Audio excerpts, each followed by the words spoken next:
بسم اللہ الرحمن الرحیم۔ بسم اللہ الرحمن الرحیم۔ السلام علیکم ورحمۃ اللہ وبرکاتہ۔ عزیز طلباء، امید ہے آپ سب خیر و عافیت سے ہوں گے۔ اللہ تبارک و تعالیٰ آپ سب کو ایمان اور عافیت والی زندگی نصیب فرمائے۔ تو عزیز طلباء، آج ہم سبق نمبر 6 کو پڑھنے جا رہے ہیں، جس کا عنوان ہے مذہب حنفی کی اصطلاحات۔ مذہب حنفی کی اصطلاحات۔ مذہب حنفی کی اصطلاحات میں سے آج ہم ایک اس مشہور اصطلاح جس کو طبقات فقہا بھی کہتے ہیں اس کو پڑھیں گے۔ احمد بن سلیمان الرومی رحمۃ اللہ علیہ، جن کا لقب شمس الدین ہے اور یہ ابن کمال پاشا کے نام سے مشہور ہیں، ان کی تصریحات کے مطابق فقہا کے کل 7 طبقات ہیں۔ محققین کہتے ہیں کہ ابن کمال پاشا کی تصریح کے مطابق فقہا کے کل 7 طبقات ہیں۔ نمبر 1، پہلا طبقہ مجتہدین مطلق کا۔ مجتہد مطلق یا مجتہدین مطلق ان ائمہ کو کہا جاتا ہے جو ادلہ اربع یعنی قرآن و سنت، اجماع و قیاس سے اصول و کلیات اور جزیات و احکامات مستنبط کرتے ہیں، جیسے امام ابو حنیفہ، امام مالک وغیرہ ذالک، اور امام ثوری، امام اوزاعی وغیرہ۔ نمبر 2، دوسرا طبقہ ہے مجتہدین فی المذہب کا۔ مجتہدین فی المذہب۔ مجتہدین فی المذہب ان فقہا کو کہا جاتا ہے جو قواعد و کلیات میں تو اپنے استاد اور مجتہد مطلق کے پابند ہوں، لیکن جزیات اور فروعی مسائل میں مجتہد مطلق کی تقلید چھوڑ دیتے ہوں۔ اسی بنا پر ایسے مجتہدین کو مجتہد فی المذہب کہا جاتا ہے۔ مجتہدین فی المذہب کہا جاتا ہے، مجتہد مطلق نہیں کہا جاتا، جیسے امام ابو یوسف اور امام محمد رحمہم اللہ تعالی وغیرہ ہوں۔ نمبر 3، طبقات فقہا کا تیسرا طبقہ مجتہدین فی المسائل۔ مجتہدین فی المسائل ان مجتہدین کو کہا جاتا ہے کہ جن مسائل کے بارے میں صاحب مذہب سے کوئی صراحت منقول نہ ہو، صاحب مذہب سے کوئی صراحت منقول نہ ہو، تو یہ حضرات فقہائے مذہب کے قواعد و اصول کو سامنے رکھ کر غیر منصوص مسائل کے احکامات متعین کرتے ہیں۔ انہیں مجتہدین فی المسائل کہا جاتا ہے۔ انہیں مجتہدین فی المسائل کہا جاتا ہے۔ اور یہ یاد رکھیے گا کہ مجتہد فی المسائل اصول یا فروع کسی چیز میں بھی اپنے امام سے الگ راہ اپنانے کا حق نہیں رکھتا، جیسے امام احمد بن عمر خصاف رحمۃ اللہ علیہ اور امام طحاوی رحمۃ اللہ علیہ، امام کرخی رحمۃ اللہ علیہ، شمس الائمہ امام حلوانی رحمۃ اللہ علیہ، شمس الائمہ سرخسی رحمۃ اللہ علیہ وغیرہ ذالک۔ تو ان اصحاب کو مجتہدین فی المسائل کہتے ہیں۔ نمبر 4، فقہا کا چوتھا طبقہ ہے اصحاب التخریج۔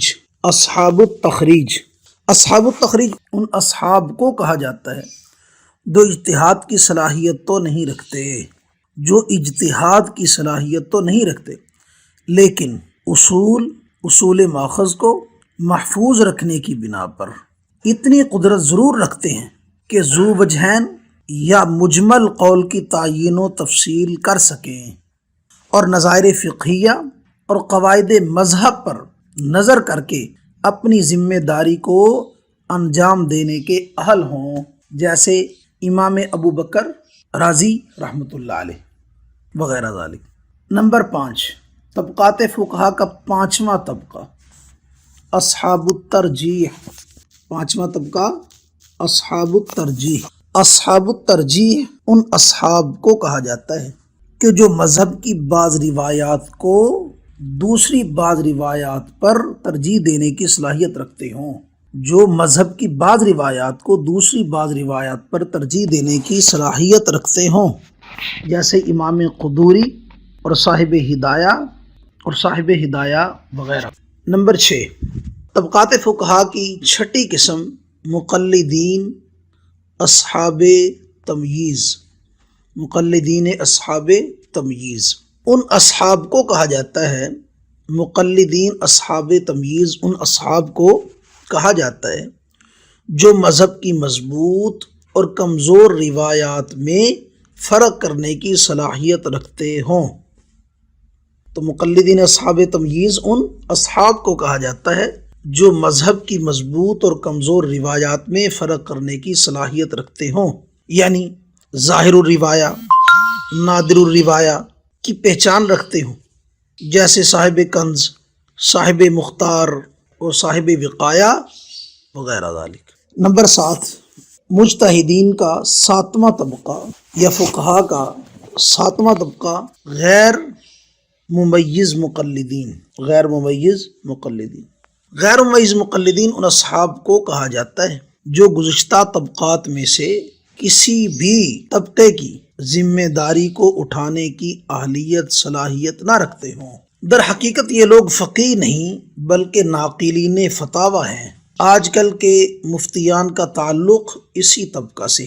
یہ تھے فقہا کے وہ 7 طبقات جن کو ابن کمال پاشا رحمۃ اللہ علیہ نے اس ترتیب سے ذکر کیا ہے، اگرچہ اس ترتیب کے اندر بعض محققین کا اختلاف بھی ہے۔ بہرحال یہ 7 طبقات ہیں۔ پہلا طبقہ مجتہدین مطلق، دوسرا طبقہ مجتہدین فی المذہب، تیسرا طبقہ مجتہدین فی المسائل، چوتھا طبقہ اصحاب التخریج، پانچواں طبقہ اصحاب الترجیح، چھٹا طبقہ مقلدین اصحاب تمییز اور 7واں طبقہ غیر ممیز مقلدین۔ لیکن اس کے علاوہ ایک اور بات بھی بہت قابل غور ہے۔ بر صغیر کے معروف محدث، بلکہ اگر یوں کہا جائے کہ جو شخصیت مجمع البحرین تھی جس نے عرب اور عجم کو جوڑا ہے، یعنی میری مراد حضرت شاہ ولی اللہ محدث دہلوی رحمۃ اللہ علیہ۔ حضرت شاہ صاحب محدث دہلوی رحمۃ اللہ علیہ نے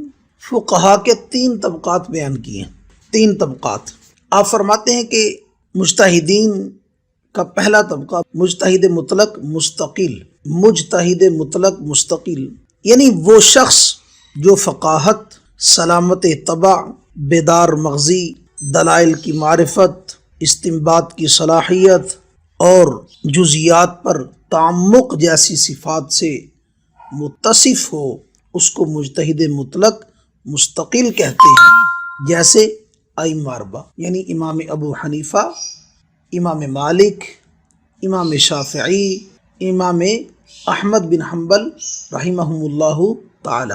دوسرا طبقہ آپ فرماتے ہیں کہ مجتہدین کا دوسرا طبقہ مجتہد مطلق منتصب، مجتہد مطلق منتصب یعنی وہ مجتہد جو ائمہ متبوعین میں سے کسی امام کی طرف نسبت رکھتا ہو، وہ مجتہد جو ائمہ متبوعین میں سے کسی امام کی طرف نسبت رکھتا ہو، لیکن مذہب اور دلیل میں اس کا نرا مقلد نہ ہو، لیکن مذہب اور دلیل میں اس کا مقلد نہ ہو، بلکہ محض اجتہاد میں، اصول اجتہاد میں اپنے امام کا طریقہ اختیار کرنے کی بنا پر اس کی نسبت اس مذہب کی طرف کی جاتی ہو، جیسے امام محمد رحمہ اللہ تعالی، امام ابو یوسف رحمہ اللہ تعالی، امام ظفر رحمہ اللہ تعالی۔ تیسرا طبقہ امام شاہ حضرت شاہ ولی اللہ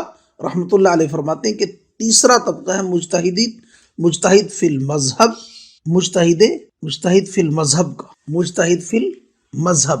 مجتہد فی المذہب اس شخص کو کہا جاتا ہے جو کسی امام کی تقلید کا پابند ہو، مگر اس کے ساتھ ساتھ اپنے امام کے مقرر کردہ اصول و ضوابط کے دائرے میں رہتے ہوئے دلیل کی روشنی میں اپنے اصول کو مقرر کرنے کی صلاحیت بھی رکھتا ہو، اپنے اصول کو مقرر کرنے کی صلاحیت بھی رکھتا ہو تاکہ غیر منصوص مسائل کا حکم معلوم کرنے میں آسانی ہو۔ ایسے شخص میں چند صفات کا پایا جانا ضروری ہے۔ نمبر 1، اصول مذہب کا علم رکھنے والا ہو۔ نمبر 2، تفصیل دلائل کا علم رکھنے والا ہو۔ نمبر 3، قیاس اور معنی کے ادراک پر اسے پوری بصیرت حاصل ہو۔ نمبر 4، اپنے امام کے اصول پر تخریج و استنباط کی صلاحیت رکھتا ہو۔ تو عزیز طلبہ، یہ تھا ہمارا آج کا سبق جو طبقات فقہا کے متعلق تھا کہ فقہا کے 7 طبقات ہیں جن کو بیان کیا ہے ابن کمال پاشا رحمۃ اللہ علیہ نے، اور حضرت امام شاہ ولی اللہ رحمۃ اللہ علیہ نے 3 طبقات بیان کیے ہیں فقہا کے: مجتہد مطلق مستقل، نمبر 2 مجتہد مطلق منتصب، نمبر 3 مجتہد فی المذہب۔ اللہ تبارک و تعالی ہمیں تفقہ فی الدین نصیب فرمائے، اللہ تبارک و تعالی ہمیں دین کی صحیح سمجھ نصیب فرمائے، اور اللہ تبارک و تعالی ہمیں خود ہدایت یافتہ اور ذریعہ ہدایت بنائیں۔ وآخر دعوانا الحمد للہ رب العالمین۔